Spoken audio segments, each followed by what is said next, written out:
Hey guys, I'm going to do a really quick tutorial on the free transform tool in Photoshop. I'm using Photoshop CS6, but it's the same tool in all forms of Photoshop, and they all do the same thing. So this is a really basic tool, but it helps a lot because it's so simple. So let's go ahead and just draw a circle, or a lopsided circle, and right now, because it's the only thing on the layer, I don't really need to select it with the lasso or the marquee tool. But I'm going to go ahead and go into Edit, Transform, and in this menu is all sorts of cool, fun things you can do with the Transform tool. So there's Scale, so it'll put this little box around it so you know what you're scaling. So you grab the corners and well, it doesn't seem to be scaling, but the way I usually do it anyway is you hold down the shift key and you hold the corners, and when you stretch it, it'll scale it up or scale it down, and it won't alter, it'll keep its shape. Because if you just hold it and you kind of stretch it without holding shift, it'll squish it a little. Okay, next thing on the list is rotate. Again, it'll put the little box around so it knows what you're scaling. It'll rotate around the center anchor point. So you can just move it around if you wanted it upside down or at a different angle, and then that's how you do it. And you can always use shift to keep it, or kind of lock it into certain angles too. If you wanted it to rotate, or if you don't want it to rotate around the middle, you can always move this anchor point anywhere. So if I can put it in this bottom corner, it's going to rotate around that bottom corner instead of in the center. And that'll work for anything. So say this was somebody's head and you wanted to tilt it left or right, then it makes it a little easier than trying to have it in the center, because then it just doesn't get all off balance.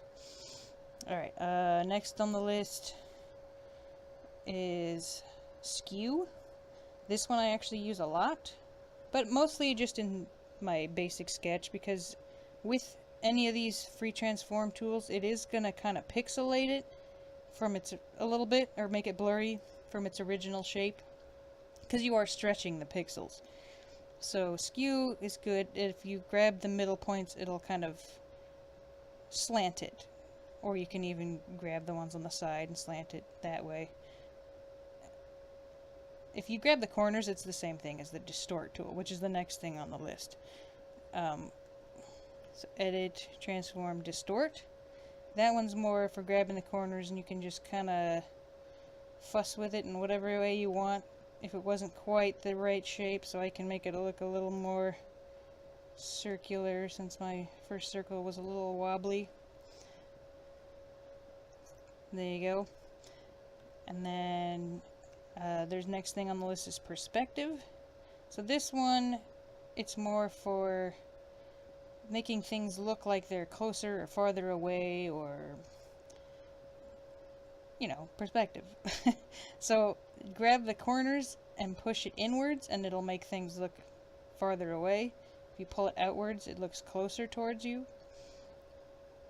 You can do it with either side, so if you want it to stretch it this way or that way, but it's best to do it on the corners, because if you just grab the middle, it's just going to be the same as the Skew tool again.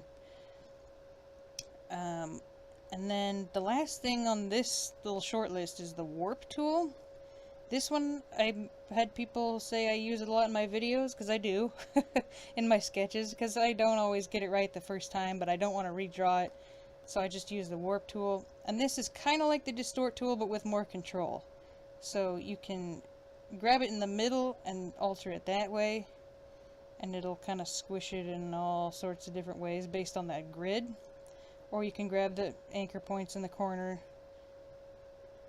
and then these even have little stretchy anchor points that you can use. So this one's a little easier to warp things, it's the warp tool, than the distort tool is. So it's got a little bit more control. And then if you also notice, I don't know if you saw, but up in this top corner, there's either the check mark that says yes, okay, I'm good with these changes, or you can always hit this one, which is no, and it'll cancel any changes you did if you didn't like what happened, and it'll just go right back to the way it was.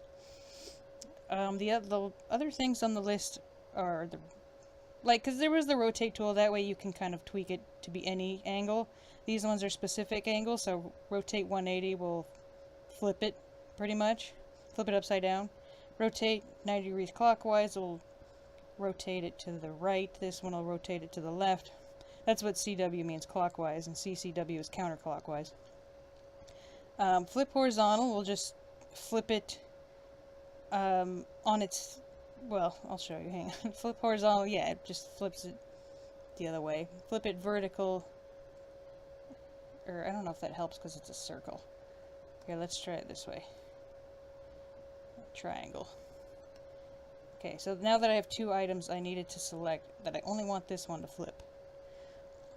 Okay, so let's say flip horizontal, it'll flip it left to right.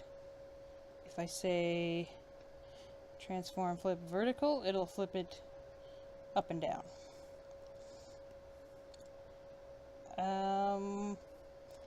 And that's pretty much it for the free transform tool.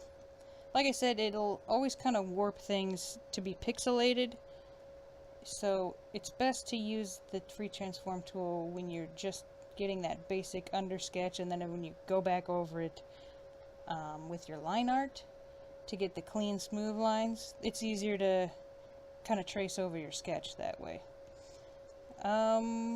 But yeah, I think that's it for free transform. I guess, again, to get to that menu, it's edit, transform, and it's all these. Or if you have an item selected, see, when you use the move tool, it kind of highlights what's on the layer. You can also just kind of click and hold, or, well, hang on, and it'll bring up that whole menu right there, so you don't have to go all the way to the top. Yeah, and that's it. I hope that helped. I know it seems like a basic tool that everybody should already know by now, but everybody's at their, different steps in their artistic process, and you'd be surprised at the things you might not know that should be common sense. There's plenty of things that I didn't know, and I've been using Photoshop for over 10 years, that I just discovered recently, and I had been doing it the hard way instead of the easy way that Photoshop helps you with.